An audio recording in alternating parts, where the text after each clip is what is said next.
প্রত্যেকের যোগদানের অধিকার আছে। অবশ্যই তাকে শুদ্ধ দেহে শুদ্ধ মনে বিশ্বাস নিয়ে যোগ দিতে হবে। সহস্র সহস্র লোকের একসঙ্গে উপাসনা করতে হলেই শুদ্ধ সুর ও শুদ্ধ লয়ের শিক্ষার প্রয়োজন। এই উদ্দেশ্যে সমবেত উপাসনার এই স্টেরিও রেকর্ড করা হয়েছে। আমরা চাই সবাই যেন সুর তাড়াতাড়ি শিখতে পারে।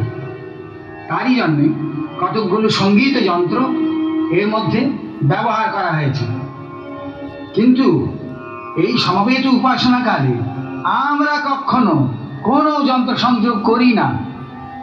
কণ্ঠই সর্বশ্রেষ্ঠ যন্ত্র এবং একমাত্র যন্ত্র।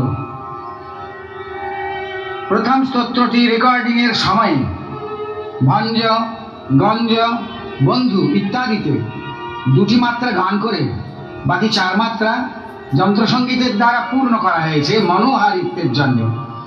কিন্তু উপাসনা কালে 6টি মাত্রাই কণ্ঠর দ্বারা টেনে রাখতে হয়। সমবেত উপাসনা কালে একমাত্র ওঙ্কার বিগ্রহেই উদার বেদিতে থাকবেন। কেননা ওঙ্কার সর্বমন্ত্রের প্রাণ, সর্বমন্ত্রের সমন্বয় এবং সর্বতত্ত্বের স্বীকৃতি। এই একটি মন্ত্রের মধ্যে বিশ্বের সমস্ত মন্ত্র বিরাজিত, সমস্ত তত্ত্ব স্বীকৃত। সুতরাং ওঙ্কার বিগ্রহ পূজার আসনে বসলে আর অন্য কোনো বিগ্রহ বা প্রতিচিত্রের সেখানে থাকার কোনো প্রয়োজন নেই।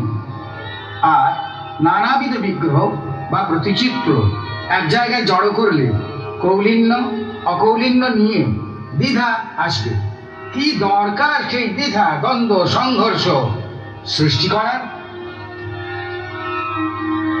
সমবেত উপাসনা সবাইকে এক করার জন্য প্রবর্তিত।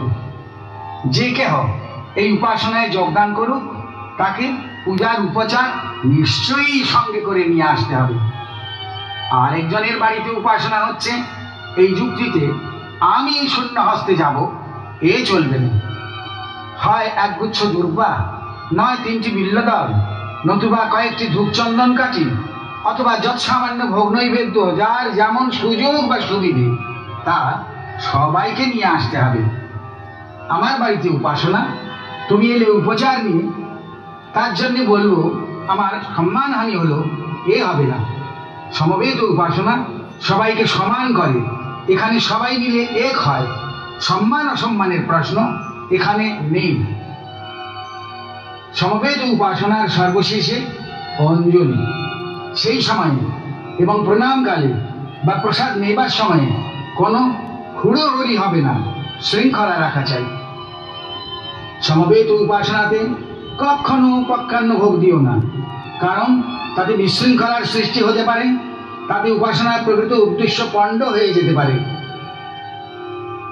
এই উপাসনাতে ব্রহ্মগায়ত্রীর পরেই আমরা কিছুকাল স্তব্ধ হয়ে থাকি। তখন আমরা জগন্মঙ্গল সংকল্প করি, মনে মনে ভাবি ওম জগন্মঙ্গলোহাং ভবামি, আমি জগতের মঙ্গলকারী হচ্ছি। ওম জগন্মঙ্গলোহাং ভবামি, আমি জগতের মঙ্গলকারী হচ্ছি। ওম জগন্মঙ্গলোহাং ভবামি, আমি জগতের মঙ্গলকারী হচ্ছি। আমার দেহ, মন, প্রাণ, আত্মা সব জগতের মঙ্গলের জন্য তৈরি হচ্ছে।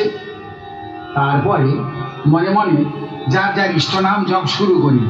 মানে ঈশ্বর সাধনও আমার একার মুক্তির জন্য নয়, আমাদের তপস্যা জগতের সকলের কল্যাণের জন্য। এইটি এই সমবেত উপাসনার প্রধান বিশেষত্ব। এই কথা মনে রেখে সকলের মিলনের এই স্বাভাবিক সেতুটুকুকে তোমরা পূর্ণরূপে সদ্ব্যবহারে আনো, এইটি তোমাদের প্রতি আমার নির্দেশ।